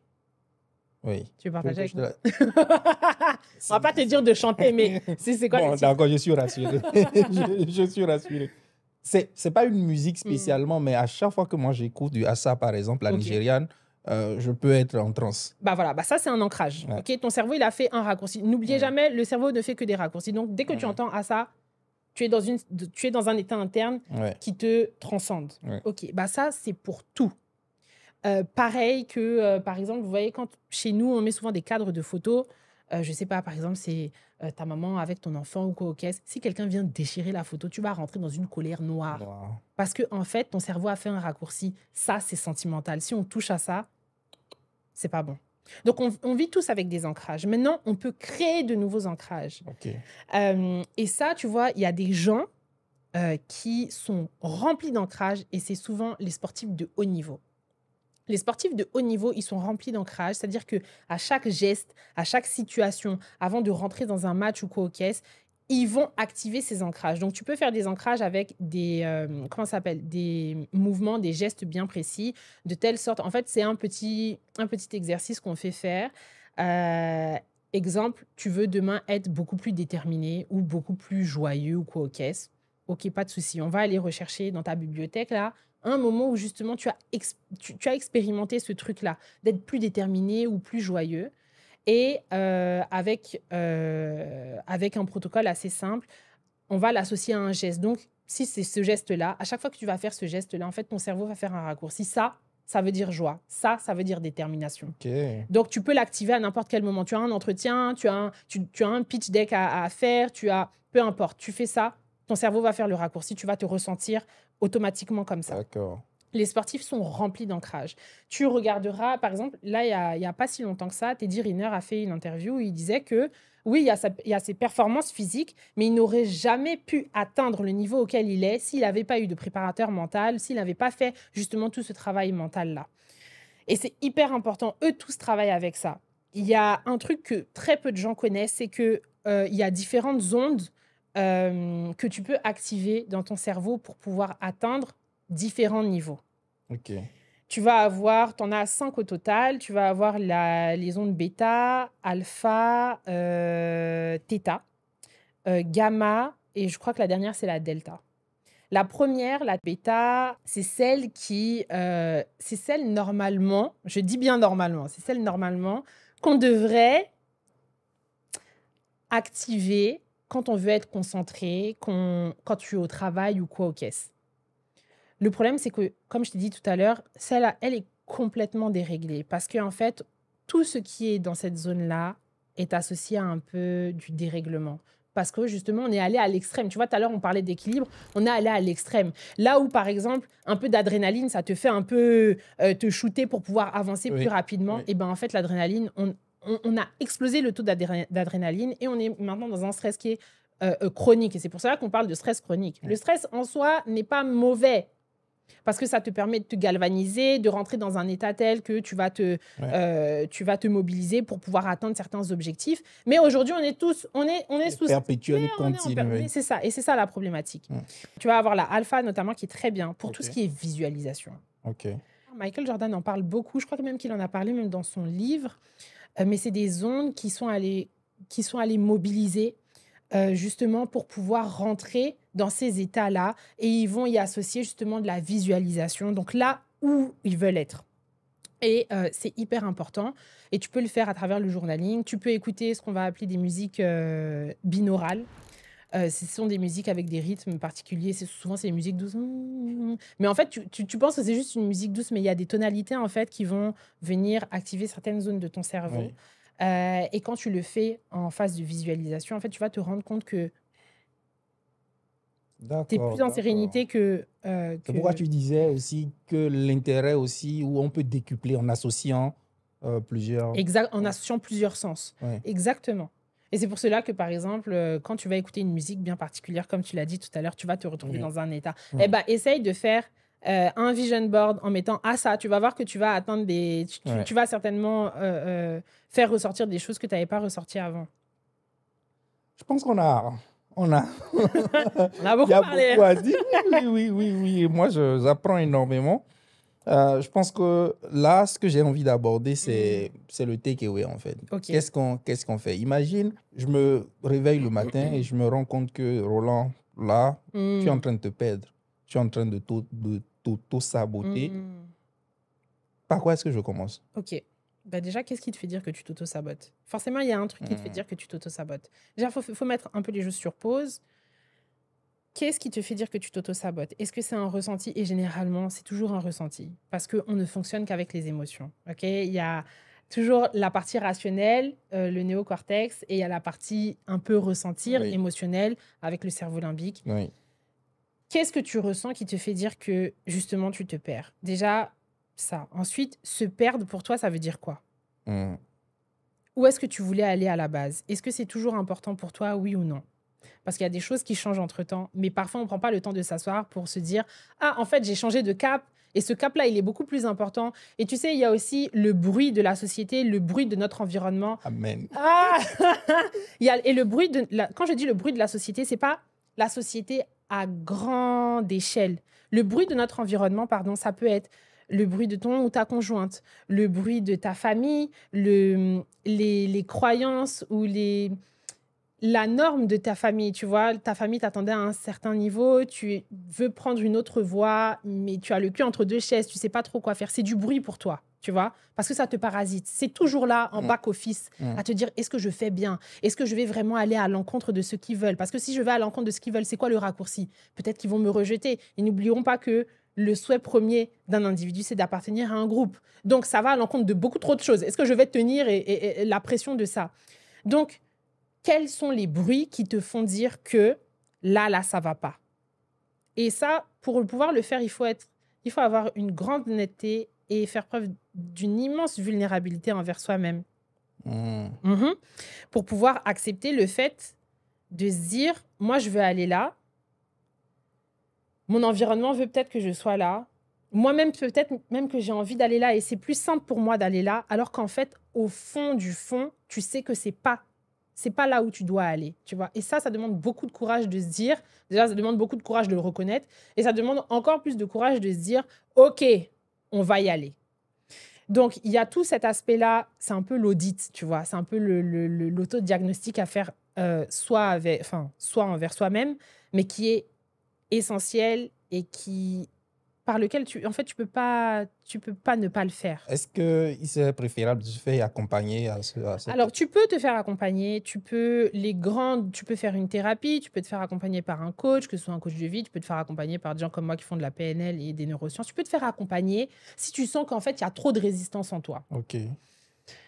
Tu peux le faire tout seul et souvent les gens le font tout seul au début parce que, encore une fois, ça demande beaucoup de vulnérabilité que d'aller s'asseoir devant quelqu'un et de dire j'ai tel et tel problème. Et il y a un deuxième truc aussi, et ça, j'en parlais aussi avec une amie récemment, elle est dans cette phase-là, tu vois. Elle est exactement dans cette phase-là. Elle se dit, en fait, il y a un truc qui ne va pas. Donc, elle a commencé à s'isoler Et elle répondait plus au téléphone, elle répondait plus aux messages. Et elle était dans cette boucle-là de rumination, frustration, même colère, même envers soi-même et autres. Et le jour où elle a décroché, je dis, mais Jo, il y a quoi? Elle me dit, non, mais en fait, en ce moment, ça va pas trop. Ça va pas trop. Donc, ressenti. Tu vois, c'est pour ça que je dis, il faut être vraiment à l'écoute de son ressenti. Elle me dit, ça va pas trop. Je dis, qu'est-ce qu'il y a? Elle dit, je sais pas, je sens que il y a un truc qui coince. Ok, il y a un truc qui coince, pourquoi? Et là, elle me dit, non, mais tu sais, réflexe premier. Et ça, on le retrouve beaucoup dans notre communauté. Réflexe premier, c'est, non, mais tu sais, je rends grâce pour tout ce que j'ai. Hein. Franchement, je veux dire, j'ai un toit, j'ai un taf, je mange à ma faim. Franchement, je peux pas dire. Je rends grâce. Mais je sais pas, il y a un truc qui va pas. Joe, on t'a pas dit que reconnaître ce qui va pas, ça veut dire que tu rends pas grâce pour ce que tu as, tu vois. Mais assieds-toi juste avec ce qui va pas. Donc, raconte-moi, qu'est-ce qui te fait ressentir comme ça? Elle me dit, et là, elle me dit, en fait, je me rends compte que le taf que je veux, c'est pas, le taf dans lequel je suis, c'est pas forcément ce que je veux. D'accord, tu sais pas ce que tu veux. Tu sais ce que tu ne veux plus. Est-ce que tu sais ce que tu veux?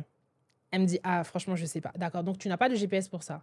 Elle me dit, sentimentalement, je vois aussi, en fait, je vois que je fais tous les efforts, je sors, j'essaie de rencontrer du monde, je fais ci, je fais ça. Mais en vrai, je vois que ça fonctionne pas. Et moi, je lui dis, en fait, la problématique, c'est quoi? C'est que tu as l'impression de faire tous les efforts du monde pour pouvoir te sortir de cette situation-là. Mais comme il y a toujours un fossé entre là où tu aimerais être et là où tu es aujourd'hui, c'est à cause de ça que tu es rentré dans le fossé, tu rumines. Elle me dit, oui, c'est exactement ça.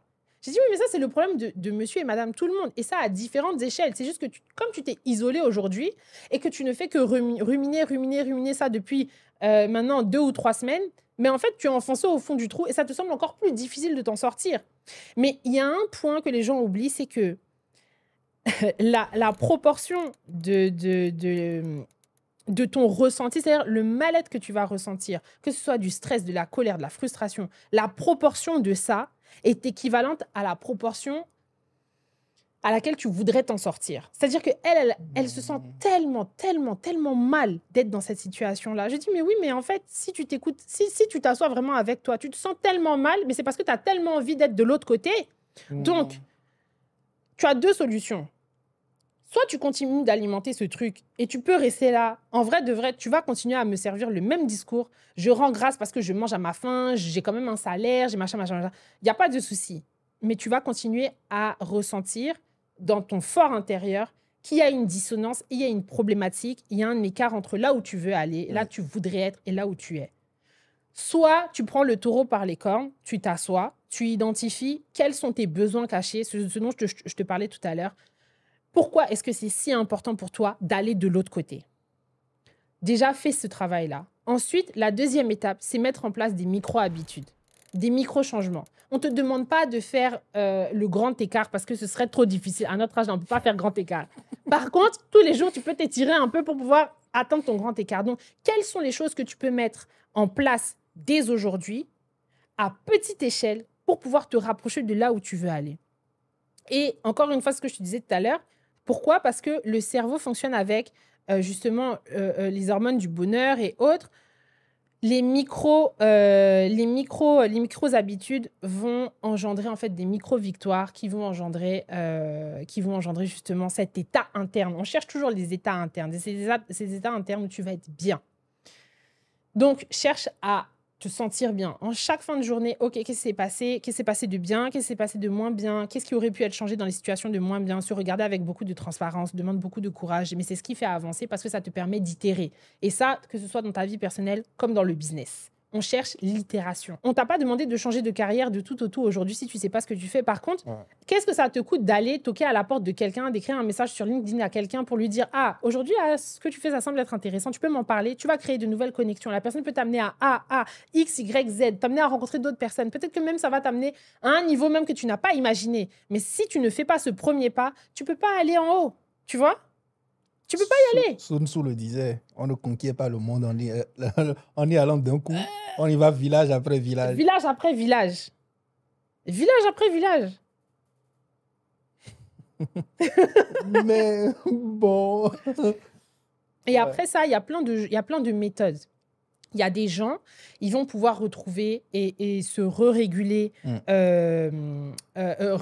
leur système nerveux à travers la méditation, à travers la respiration consciente. Parfois, c'est des mix des deux. Parfois, c'est le journaling. Il y a plein de méthodes aujourd'hui qui existent. Il y a une psychologue américaine qui, elle, autre que le journaling, a parlé du journaling speak. C'est-à-dire que tu couches littéralement sur le papier toutes tes émotions que tu vas considérées comme étant négatives, mais tu vas les coucher vraiment sans aucun filtre. C'est-à-dire que à tel moment de la journée, tu as ressenti ça. Si ça t'a fait te ressentir comme une merde, et que ça m'a fait ressentir comme une merde, dis les mots. En fait, les gens ne sont plus assez honnêtes avec eux-mêmes.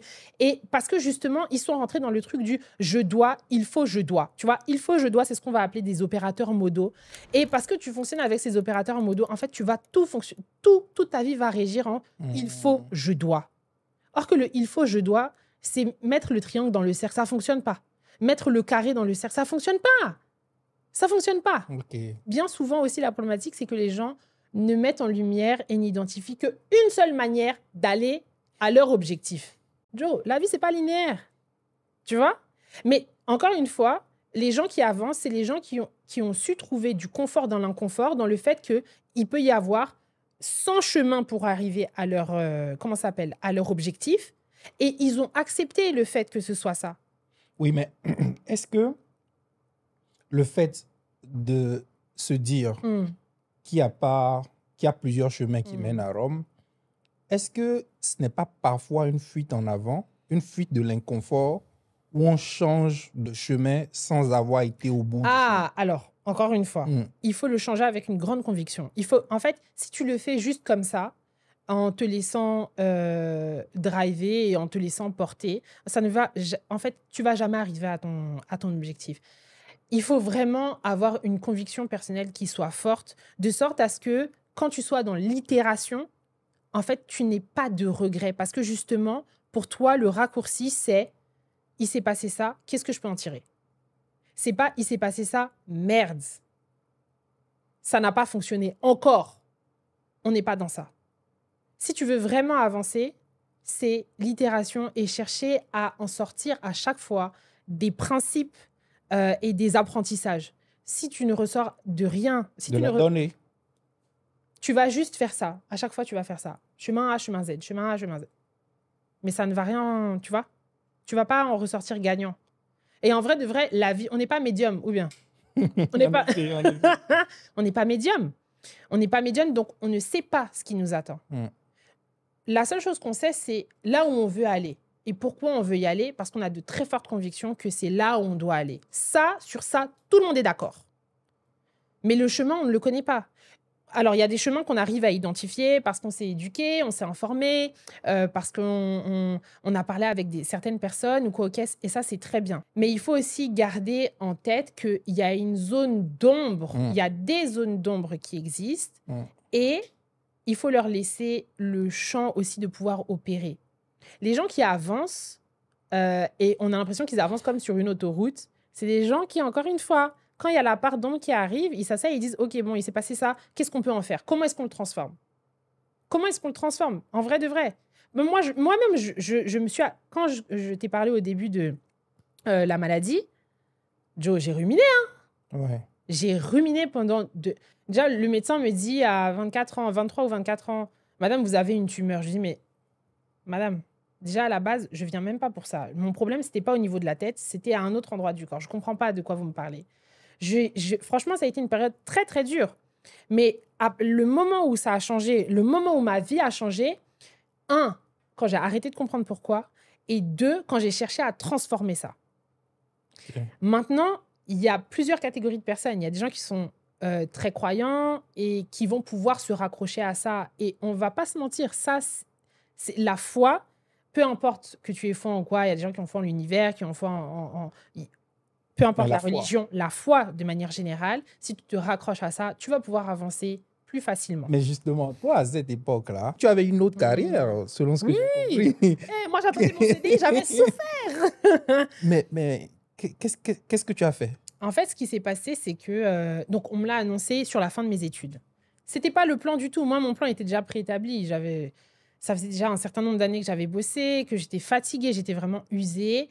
Et on m'annonce ça de but en blanc. Madame, vous avez une tumeur et vous n'en portez pas les signes physiques parce que c'est une maladie qui porte aussi des signes physiques. Et là, on a commencé à m'amener dans un engrenage. Il faut que vous ayez un traitement. Peut-être qu'il faut que vous vous fassiez opérer. Au final, ce que j'ai fait, et la résultante de tout ça, c'est qu'on m'a annoncé que c'était une maladie chronique et donc du coup que j'allais devoir porter ça à vie. Ça a été très, très difficile parce que justement, c'était pas ce que j'envisageais. Et pendant un certain nombre d'années, je n'ai vu ma vie qu'à travers ce filtre-là et à travers toutes les choses que ça m'empêchait de faire littéralement. C'est-à-dire un traitement à vie, ça veut dire qu'il faut que je sois dans un pays où il y a le traitement.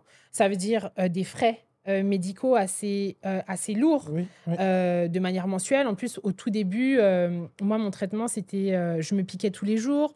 Ça voulait dire aussi que dans ma vie, en fait, j'ai vraiment revu toute ma vie à travers ce filtre-là. Ma vie sentimentale, j'ai considéré même laisser mon conjoint, parce que lui aussi, il avait un passif avec la maladie de son côté.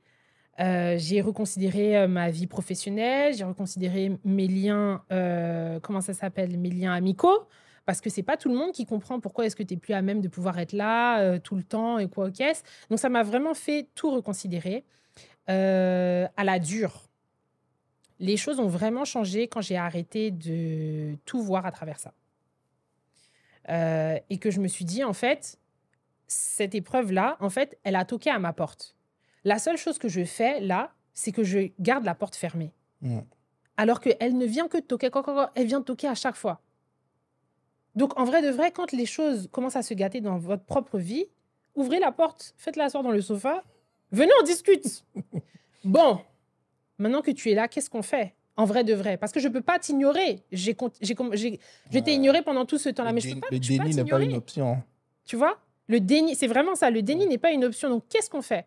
Qu'est-ce que tu viens changer dans ma vie? OK. Est-ce que c'est une fatalité? Est-ce que ma vie s'arrête là? Voilà les conditions par lesquelles tu es arrivé. Tu es là à vie. Je suis obligée de faire avec toi. Donc, qu'est-ce qu'on fait? Et en vrai, de vrai, moi, je le dis, et les gens sur les réseaux qui me suivent depuis très longtemps le savent, c'est que pour moi, cette épreuve-là, ça a été la plus grosse, malgré les autres que j'ai connues, le deuil, les fausses couches, quoi qu'est-ce. C'est la plus grosse dans ma vie. Mais ça a été la plus grosse bénédiction parce que c'est le truc, c'est l'élément déclencheur qui m'a permis en fait de me poser les bonnes questions pour pouvoir littéralement me révéler. C'est à ce moment-là que je me suis rendu compte que la carrière que je poursuivais, c'était pas la carrière qui me collait à la peau. C'est à ce moment-là que je me suis rendu compte qu'en fait, la manière dont j'agissais, je me comportais, en fait, c'était pas mon véritable moi. Ça a mis en lumière énormément de choses. Et c'est ce qui m'a amenée aujourd'hui à être celle que je suis aujourd'hui, tu vois. Mais j'aurais pu rester dans mon coin et ruminer et me dire, pourquoi moi je veux dire, est-ce que... Et ça, c'était les premières questions que je me suis posées. Est-ce que j'ai fait un truc de mal pour mériter ça? Est-ce que même mes ancêtres ont fait quelque chose de mal pour que je mérite ça? Qu'est-ce qu'on a bien pu faire au bon Dieu? Qu'est-ce qu'on a fait Et c'est exactement ça. Et j'aurais pu rester dedans. Mais en vrai de vrai, il y a toute une vie qui attend. Comment est-ce que tu transformes ce truc? Et moi, je l'ai transformé de telle sorte, j'en ai parlé. C'était une pathologie hyper rare. Et je me suis rendu compte qu'il y avait énormément de gens, en fait, qui se sont fait diagnostiquer après, qui ont trouvé mon témoignage, qui m'ont dit « Ah, merci beaucoup pour l'espoir que tu nous apportes, que tu nous as apporté. » J'ai changé de carrière, je me suis intéressée à des choses qui m'intéressaient vraiment. Et moi, le développement personnel, c'est un truc qui est venu juste me prendre la main. Genre, moi, de moi-même, je ne suis pas allée m'intéresser à ça, tu vois. Mais c'est comme ça que j'ai drivé mes réseaux, bien malgré moi. Et au final, je suis dedans. C'est quoi? C'est en parlant de ton expérience que tu t'es retrouvée dedans? Ouais, vraiment, vraiment. Et en fait, j'ai voulu comprendre ce que tu fais aujourd'hui. J'ai voulu le faire. Je voulais comprendre, en fait, pourquoi est-ce que des fois, on est dans des situations où on n'arrive pas à avancer? Pourquoi est-ce qu'on est dans des situations où on se sent complètement bloqué? Pourquoi est-ce qu'on a l'impression de stagner? Et en fait, de fil en aiguille, donc moi, j'avais une très grosse casquette motivatrice sur les réseaux, mais je voulais aller beaucoup plus loin. Après, je me suis rendu compte que, outre-Atlantique, les gens, ils ont compris beaucoup de choses. Ils l'utilisent dans leur vie personnelle, dans leur vie sentimentale, dans leur business. C'est quoi la différence entre eux et nous? Il y a forcément des choses à comprendre. Et c'est comme ça, en fait, que je me suis intéressée à tout ça. Trouver du confort dans l'inconfort. Et l'inconfort, il est partout. Vraiment, il est vraiment partout. Tu es en réunion avec ton boss te pose une question, tu ne sais pas quoi répondre. Ah, inconfort. Tu es avec ton gars ou ta go,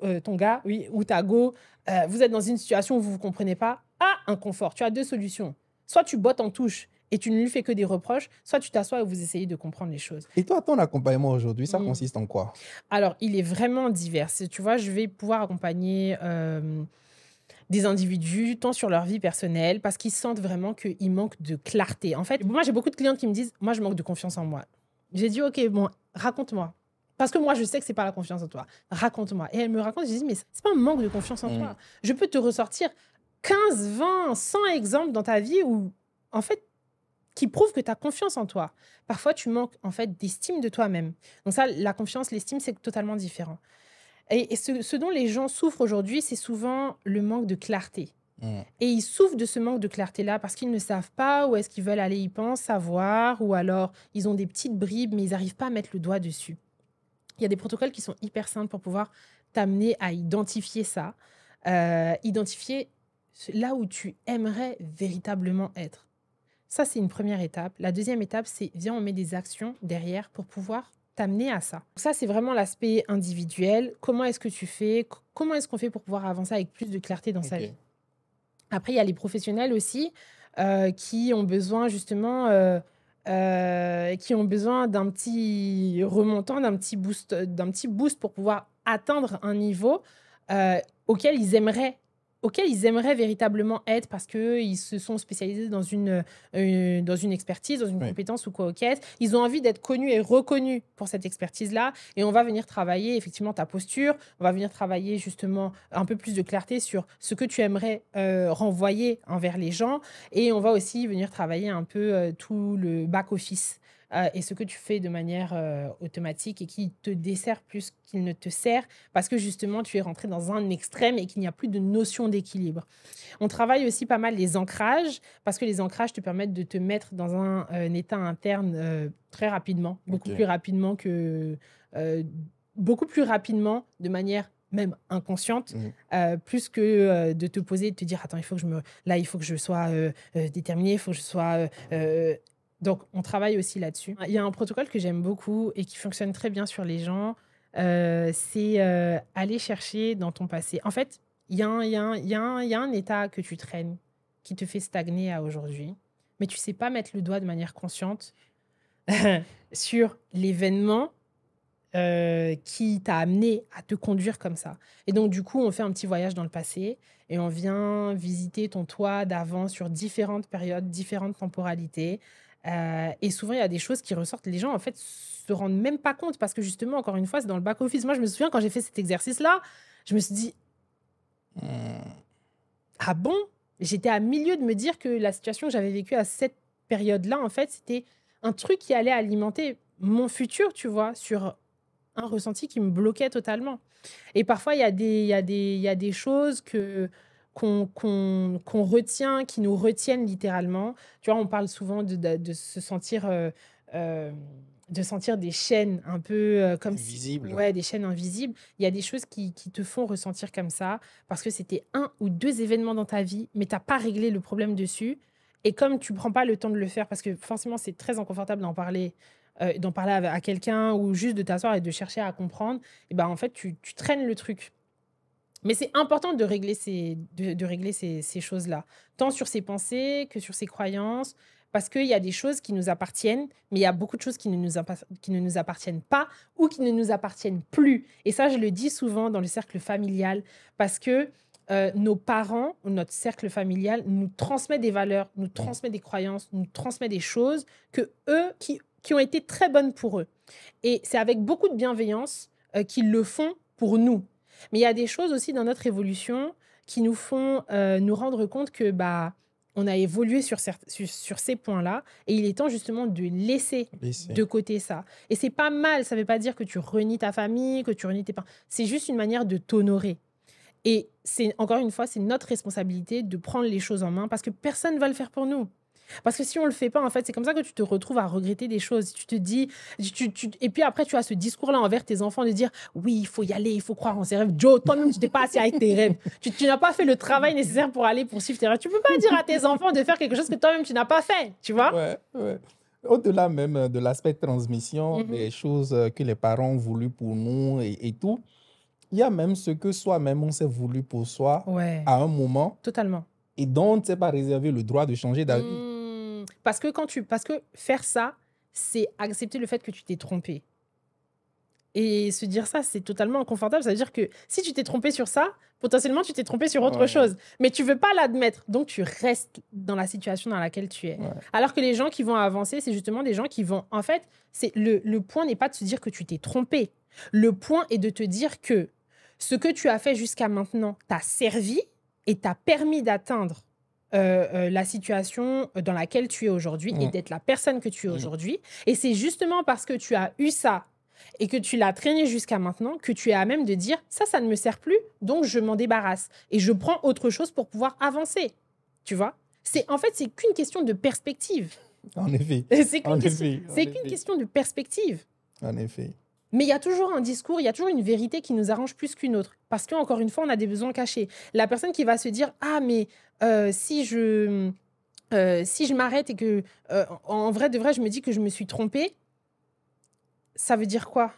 Si tu t'es trompée, ça veut dire quoi ? C'est quoi le raccourci que ton cerveau il fait ? Ah, si je me suis trompée, ça veut dire que je ne suis pas une personne clairvoyante. Ouais. Ça veut dire que, oh non, je suis pas bien. Forcément, tu vas commencer à remettre toute ta vie en question. Donc, si je ne suis pas une personne clairvoyante, ça veut dire que je ne peux pas faire les bons choix. Ça veut dire que j'ai fait les mauvais choix avec qui ? Avec mes amis, mon conjoint, mes enfants ou quoi. On n'a pas dit d'aller voir tout ça. On se calme. Tu vois ? Donc, ça, c'est une perspective. Et il y a une autre personne à côté qui va se dire, OK, bon, potentiellement, ça m'a amené à ça. Bon, quel est vraiment mon besoin ? Si aujourd'hui, j'ai l'impression d'avoir... c'est pas s'être trompé, c'est juste... C'est quoi le besoin qu'il y a derrière ? Peut-être que j'ai besoin d'être rassurée. OK. Qu'est-ce que je peux faire pour pouvoir me sentir rassurée ? Qu'est-ce que je peux faire pour me sentir plus cadrée ? Qu'est-ce que je peux faire pour me sentir... Pour mieux me ressentir ? Mais je dois laisser ça parce que je sais que ça ne me sert plus. Et ça, c'est une personne qui avance avec de la clairvoyance parce qu'elle reconnaît que ce qu'elle a fait jusqu'à maintenant... OK, ça l'a servi. Maintenant, ça ne la sert plus. On laisse, on avance, on prend autre chose. C'est en cela qu'il faut ne pas confondre endurance et entêtement. Vraiment. Il y a des choses sur lesquelles il faut s'entêter. Mais il y a des choses aussi, il faut arrêter de se mentir. Ça nous dessert plus qu'autre chose. En vrai, l'entêtement conscient, oui. Pour moi, c'est de l'endurance. Oui, c'est de l'endurance. Alors, c'est de l'endurance, mais c'est un sacré marathon. Hein. Oui. Quand on a la conviction ferme que, voilà, on a la data qui nous fait croire, nous fait miroiter qu'on est sur le bon chemin, pour moi, c'est de l'endurance. Tu ne peux pas être en train de faire un marathon. À un moment, tu te rends compte que, mais franchement, l'eau est en train de monter, en fait, et que, voilà. Mais gars, tu t'es trompé de chemin et tu es dans la mer, là. Tu es dans une lagune. Mais si tu te dis, oui, ben, il faut que j'y aille, mais toute la data... C'est ça. Et c'est ce pourquoi même les gens deviennent aigris. Tu vois, ils deviennent aigris dans leur couple, ils deviennent aigris au travail. Oui, mais les gens ne me comprennent pas. Souvent, c'est toujours la faute des autres. Hein. Les gens ne me comprennent pas. Je dis si, mais ils comprennent ça, machin. C'est toujours la même chose. C'est toujours la même chose. Joe, si c'est toujours la même chose, arrête-toi et demande-toi pourquoi est-ce que toi-même tu fais toujours la même chose. Parce que le principe est simple. S'il y a quelque chose qui ne fonctionne pas, arrêtons de la faire et cherchons une autre alternative. Il y a toujours des alternatives pour arriver au même but. Si ça ne fonctionne pas, arrêtons-nous, analysons, allons chercher dans notre écosystème s'il y a des gens qui ont fait la même chose. Est-ce que ça a payé pour eux ? Si ça a payé, OK. Qu'est-ce qu'ils ont fait pour que ça paye ? J'aime beaucoup la phrase qui dit que on ne peut pas améliorer ce qu'on n'a pas mesuré.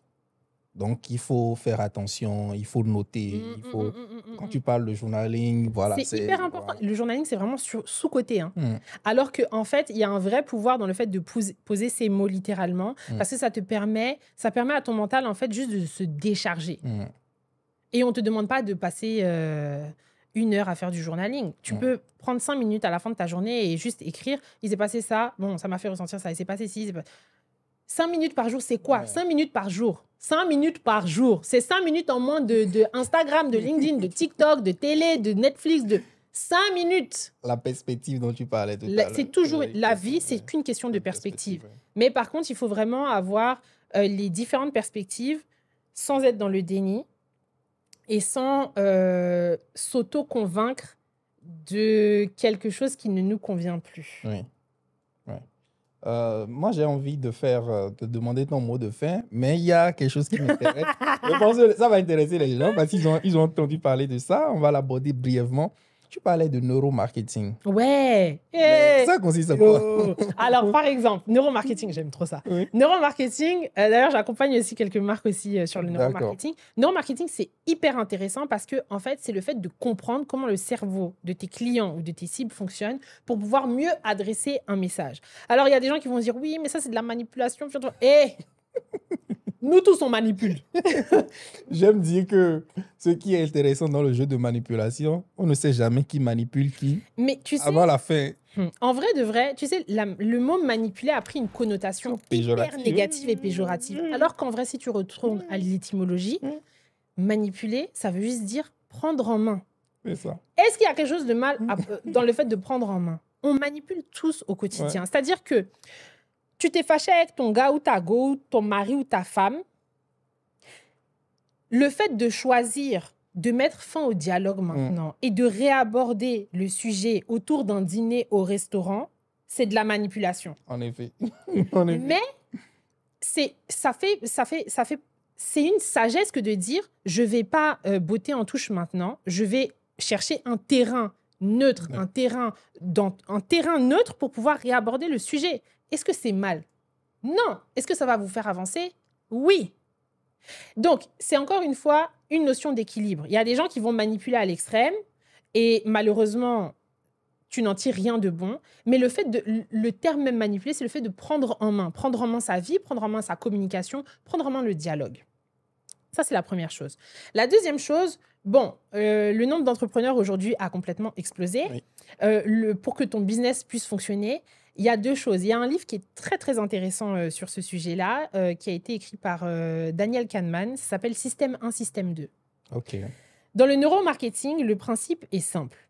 C'est que plutôt que d'aller chercher à parler de manière rationnelle à ton prospect ou à ton client, il faut parler à sa partie émotionnelle. Donc, c'est pour ça qu'il met au regard le système 1 et le système 2. Donc, le système 1, c'est la partie émotionnelle. Le système 2, c'est la partie qui est très, très rationnelle.